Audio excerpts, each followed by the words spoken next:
This is the first in a series of interviews with Libertarian candidates running in Wake County.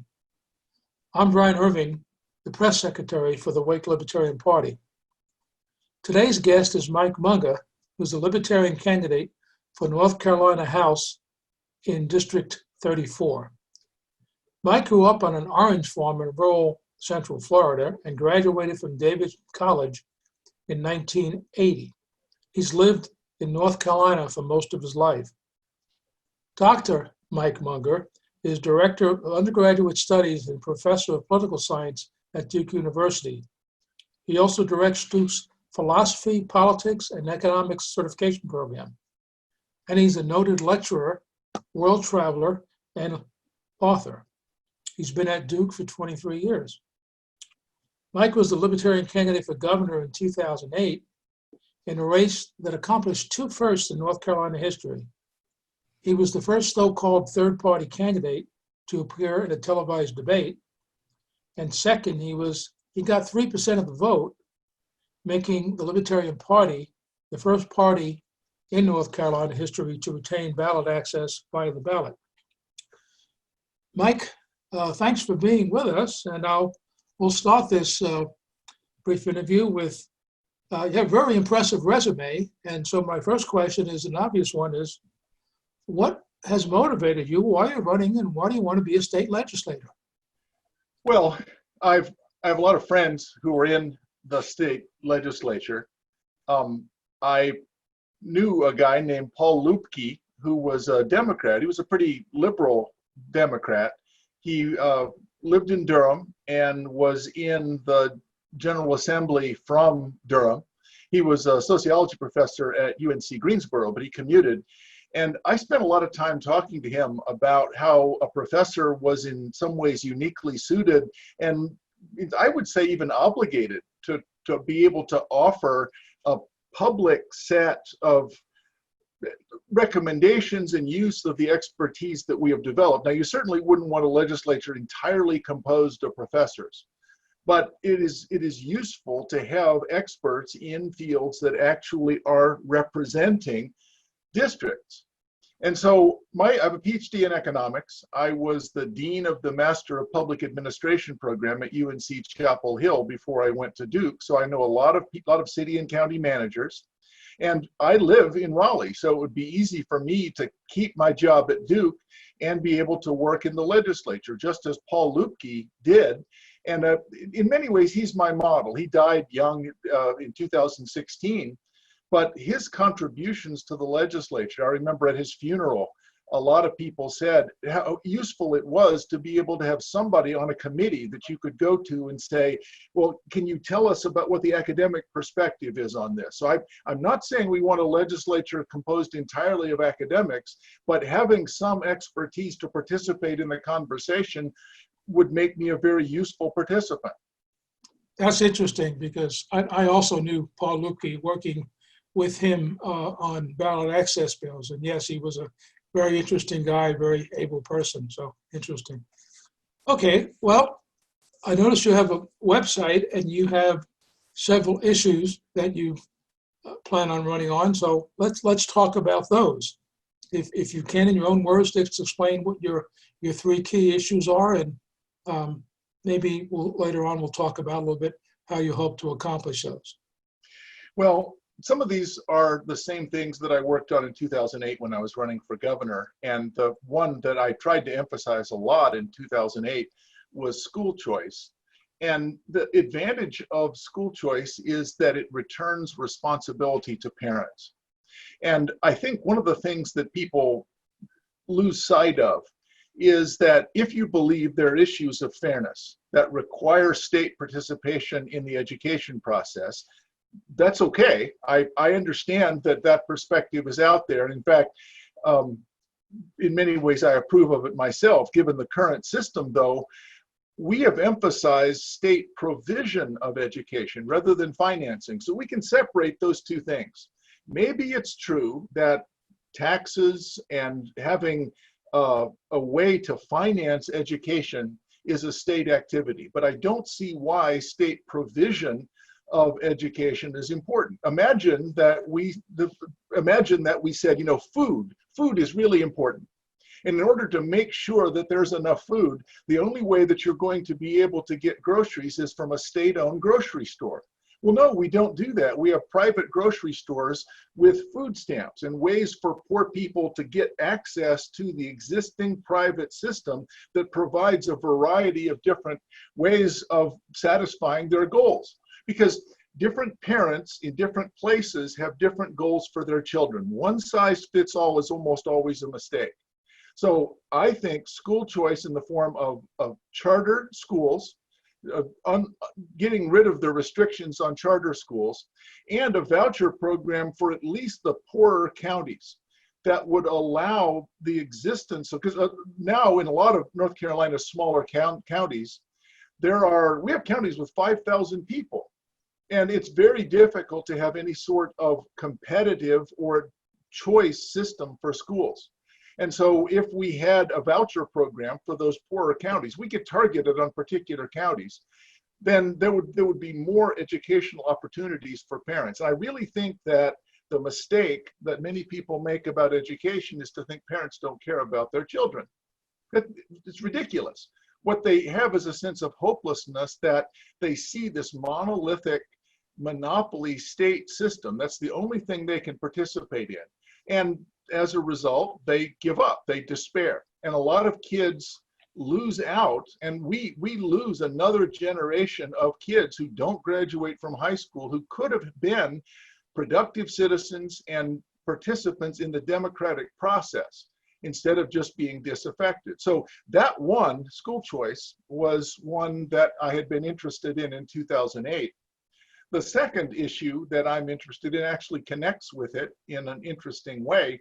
One of the ways to have integrated schools would be to have integrated neighborhoods. We have segregated neighborhoods. Now, why do we have segregated neighborhoods? They're not segregated by racial rules the way they were. I grew up in rural central Florida, as you said. Schools were segregated by law. We lived in an apartheid Jim Crow system. Well, if you look now, the level of segregation is pretty close to that. And a lot of the reason is that in Raleigh, where I live, there are restrictions on building low-cost housing. So I'm not saying housing for poor people, I'm just saying low-cost housing. One of the questions I always hear is, why is there not more low-cost housing? Well, it must be greedy landlords. No, the state makes it illegal to build low-cost housing. There's three kinds of restrictions. One is zoning requirements and setbacks. That means you have to have a certain amount of land. Second, you have to have 1.7 or in some cases 2 parking spaces per unit. And if you're a poor person that rides the bus, paying the implicit cost of an apartment with 2 parking spaces isn't worth it. And the third is square footage and restrictions on the level of quality of the apartment. So if you could have a small apartment with no parking requirements and no property setback, it would be possible for developers to build low-cost housing. If you make it possible for developers to build that profitably, we would have integrated neighborhoods. And then if you have integrated neighborhoods, the problem of school segregation takes care of itself. All you have to do is desegregate the neighborhoods and you'll get desegregated schools. So housing choice connects with school choice. And the fact that Raleigh's having trouble providing low-cost housing is because we make it illegal to build and operate low-cost housing. Just stop doing that.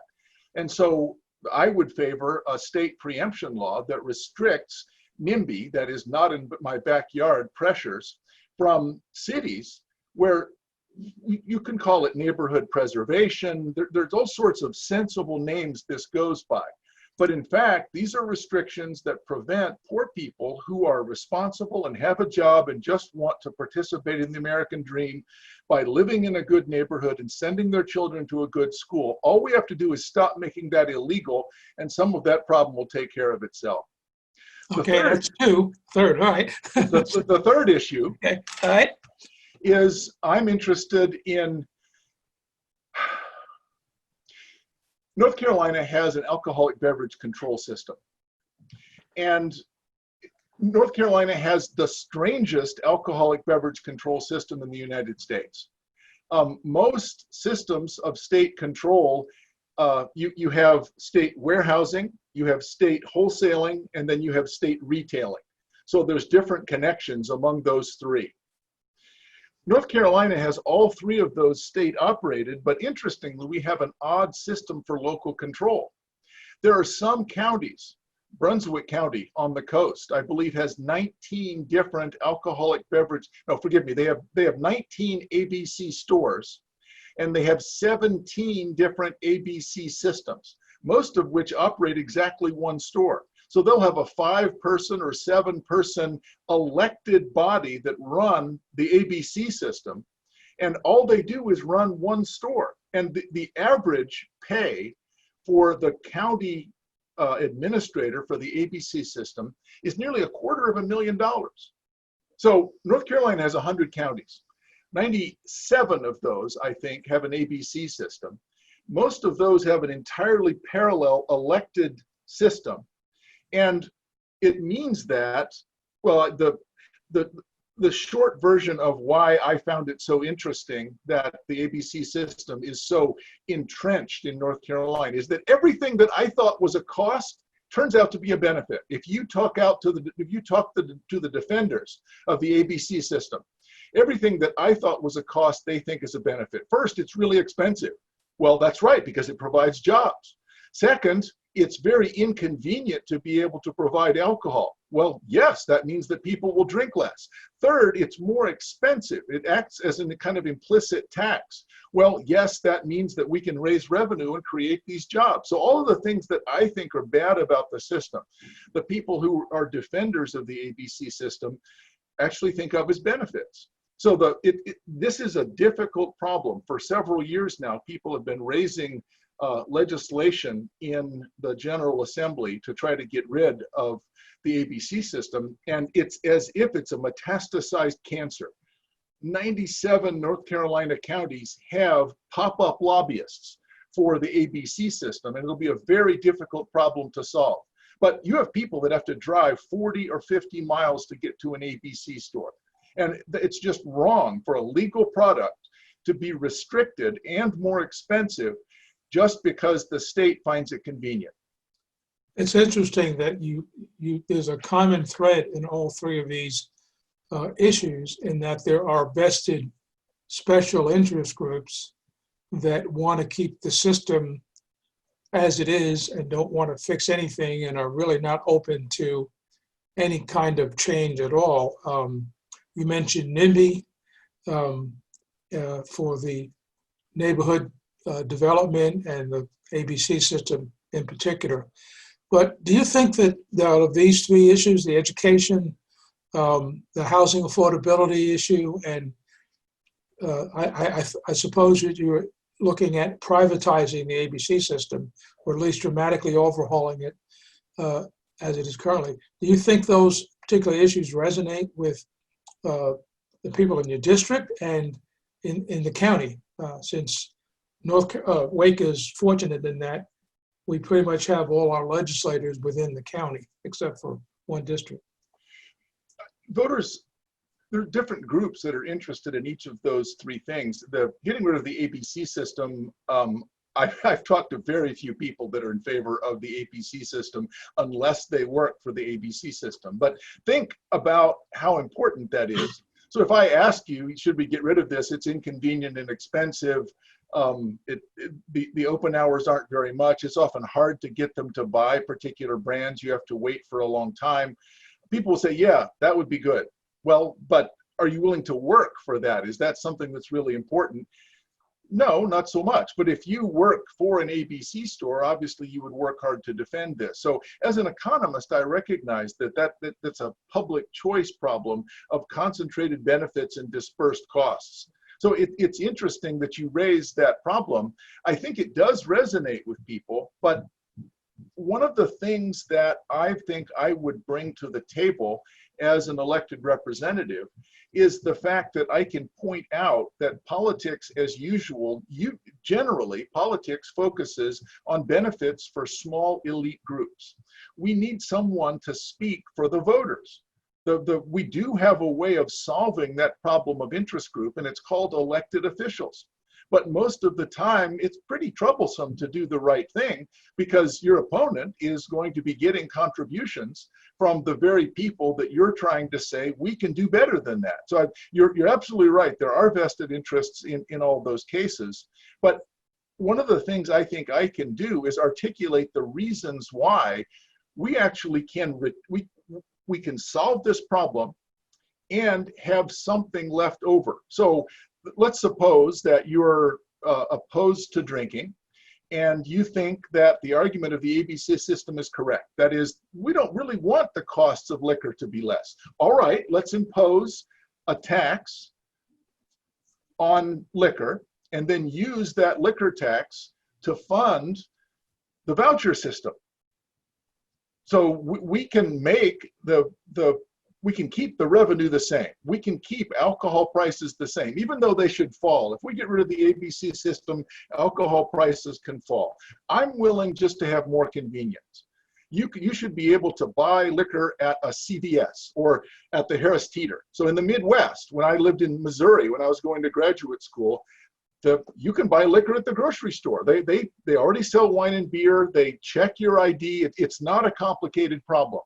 But okay, if you want the price to stay high, we'll put a tax to keep prices constant, but we'll use that money to finance the vouchers, which many people think are too expensive. Problem solved. So yeah, so you're hitting two issues at the same time. That's interesting. You've kind of already anticipated a couple of my follow-up questions about these three issues. Of the three, or is it something else that at the end of the day, after your 2 or 4 or 8 or longer term of office as a member of the House of Representatives in North Carolina, that you would like to look back on, say, I accomplished that? Is there a particular bill or issue that you'd like to address, at least have some progress on at the end of your term? Yes, there is. I have written a lot about North Carolina's anti-gouging laws. And North Carolina has a complicated anti-gouging law. Like all anti-price gouging means that in the wake of an emergency, we have restrictions on prices going up. And the problem after an emergency is scarcity. But we're not regulating scarcity. We're saying the prices that signal scarcity are going to be restricted. So I don't know if you know this, Brian, but if you read the statute, I enjoy reading statutes. If you read the statute, it says that after an emergency, prices cannot be unreasonably excessive under the circumstances. What does that even mean? If you're a store owner, you can't tell if you're violating the law. What kind of law is it that looks to the ex post discretion of law enforcement to decide, the attorney general, the sheriff, they're going to decide whether you've broken the law. Was that unreasonably excessive? So one of the reasons that we have a problem with scarcity after emergencies in North Carolina, hurricanes are very common. The reason that we have it is that we make it illegal to sell the stuff that people need to buy. Now, a lot of states have this. I think we should have, we can modify that statute. I understand that it's politically popular. But let's say that for most goods, we're going to use the price mechanism and we'll allow the price to go up. I understand there are people that are concerned in the case of COVID-19, they didn't want the price mechanism to ration the availability of masks and gloves for first responders. Okay, fair enough. But so I would like to rewrite, I want my legacy to be rewriting the price gouging statute so that it's more sensible. And in most cases, for most products, we should let the price mechanism govern the way that we respond to emergencies. Because actually, that's the way to get more stuff. If you want more stuff, you let the price go out and it's a signal. We need more stuff. Whereas you don't get that. Also, suppose that I go into a store and the price is held down artificially. What does that tell me? It says, take all you want, there's plenty. But if the price is high, it says, leave some for the guy behind you. Think about the guy behind you, he needs some too. So the price mechanism actually makes people take into account the needs of others, whereas the price gouging law encourages hoarding. Buy all you want. So the point is, high prices are better than empty shelves. I want my legacy to be modifying that price gouging law to make it more in keeping with economic principles and moral principles that say leave some for the guy behind you. It's interesting that you say that you like to read statutes. If you're elected, you probably be one of the few legislators that will actually read the bills that are put before you. And I have tried that on many occasions with the ballot access bills. But one thing I have realized, which you probably also know, is that most of the time those bills are deliberately written to be vague. And it's the poor it's the poor bureaucrats in the regulatory agencies that have to interpret what they mean by reasonable and all that.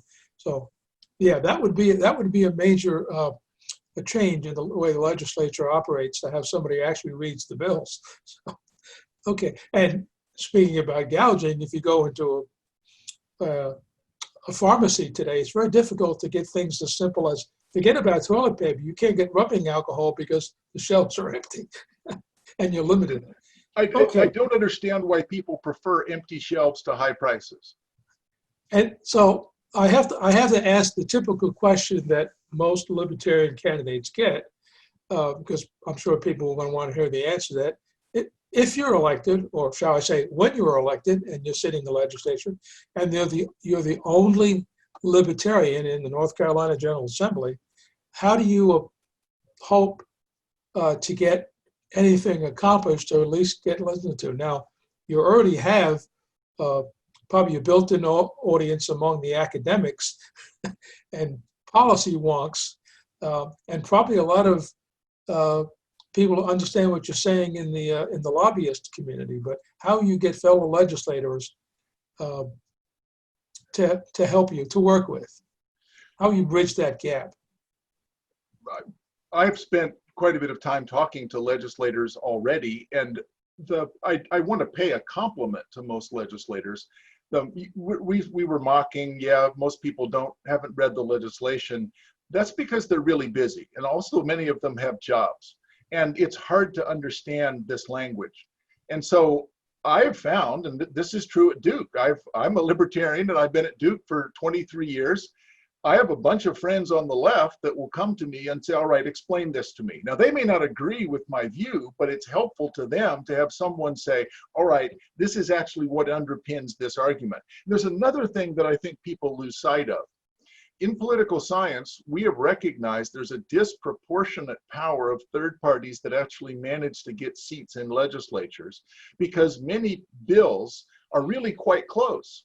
And so if you have another faction, if you had a small group of libertarians, let's suppose that 4 or 5 of us get elected. Well, we would be the swing votes on pieces of legislation, and people would be coming to us saying, we need you to vote on this legislation in order to get it passed. And so the small parties that control swing votes actually have power that's disproportionate to their numbers. You see this a lot in parliamentary systems. It's also true in first past the post systems like the United States. So I'm optimistic that both on the merits, people would say, all right, explain this to me. You've read the bill. They might not agree with my view, but they would like to know what I would think. And small parties that control swing votes have power far larger than their numbers. Very good. Okay. Let's talk a little bit about your experience working. I did not mention in the intro that you also worked at UNC School of Government for a while before you went over to Duke. So, and you've mentioned your contacts, people that you've dealt with at various levels of government. How would you use that information or those contacts in working as a legislator? Well, representing the 34th district, it actually is sort of pie-shaped, and it goes actually all the way down to NC State. So it has a fair part of the city of Raleigh. And the city manager of Raleigh, Ruffin Hall, is a friend of mine who I knew well when he was a student. I actually taught him statistics. I almost despaired of teaching him statistics, but I hope he doesn't hear this. Ruffin, you were great. Never mind, right? You were great. But I have a lot of contacts in city government and county government, and in my district in particular, I have contacts in the Raleigh city government that would help me work with the city and represent the city and represent the General Assembly to the city. So I can act as a liaison because of that experience in working with city and county management. So that's not an experience that most legislators have. That I've known some of these people for 30 years, and I've tried to keep up, sometimes personally, but I also will sometimes get requests for advice. Again, they may not do what I say, but they're interested in my view of this because I have a book on policy analysis that is a standard book that's now used in public policy programs around the world. So that experience will allow me to represent my district better than someone who just comes at this without having those contacts in city government. Well, thank you. Well, we've pretty much covered everything that I wanted to say. You answered a lot of the questions, anticipated my questions. So I'll give you the last couple of minutes to kind of wrap up and cover anything that you want to say that maybe we haven't covered in this interview. Well, one question I often get is, if you're serious about actually serving in office, why don't you run as a Democrat or Republican? And the short answer is that I wouldn't win the primary, that the Democrats and Republicans are both state-sponsored parties, and the way that they work is they're a team of people that are trying to secure election. And that's fair enough. That's a common enough way for parties to behave. But the Libertarian Party and many so-called third parties are more of a mix between principle and identifying particular issues where we're trying to make a difference in the way people talk, in the way people imagine things that are possible in politics. Because neither the Democrats or Republicans are talking about most of the things that I want to emphasize. As I said, there have been some work on the ABC legislation, but on the other two, relatively little. So third parties, even in campaigns, can raise issues that eventually will get adopted by the state-sponsored parties. And if we can just get 1 or 2 or 5 libertarians elected to the state legislature, that's kind of an existence proof. Well, this person doesn't have 2 heads, and in fact, they were pretty smart. They made a contribution to this debate. So I'm hoping that we can represent the Libertarian Party in a way that makes people rethink what parties are, what they can and what they should be. And so I'm excited for this opportunity to get to talk to the public, to meet with voters, and to contest an election that is likely to be one of the most important that North Carolina's had for a long time. So Brian, I really thank you for this opportunity. And I hope you do have an opportunity to actually physically go out and meet your opponent and have a one-on-one contact, but we do very, very good in the virtual thing. I've been told that I need to mention your website, which is Munger, the numeral 4, nc34.org. So you can go there and find out more detail, and there's contact information. And that's it for this evening. We've been speaking with Mike Munger, who's the Libertarian candidate for North Carolina House of Representatives in District 34, which is, as you mentioned, is kind of a North Wake County slicing into the center of Raleigh. It's actually a pretty compact district when you come right down to it. And we hope that you will come back and view the future interviews, and maybe we'll do another one of these a little bit. I don't know how more in depth we can get, but I'm sure we could try. I am happy to talk more about issues, and we could start over. I could do 4 more. So by all means, let's do it again. Thank you for the audience. All right, thank you.